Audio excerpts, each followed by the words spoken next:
Og så skal vi have Stefan Nielsens flotte red car tilbage på banen. Se om han kan pille noget ved sin 9.84 tid.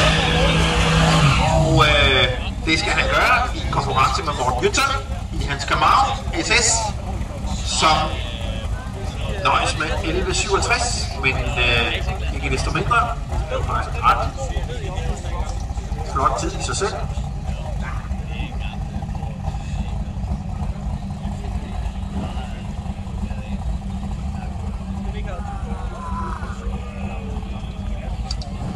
Som sagt, 10.84 har Stefan Nielsen sat i sin red car.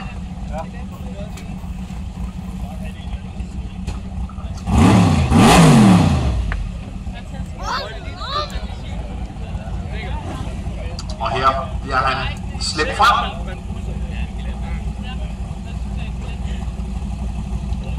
Og her kommer Morten også på plads.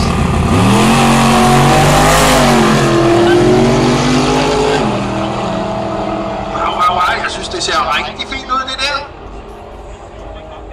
Og der fik vi ham med i 9.57. 9.57 laver han her. 9.57.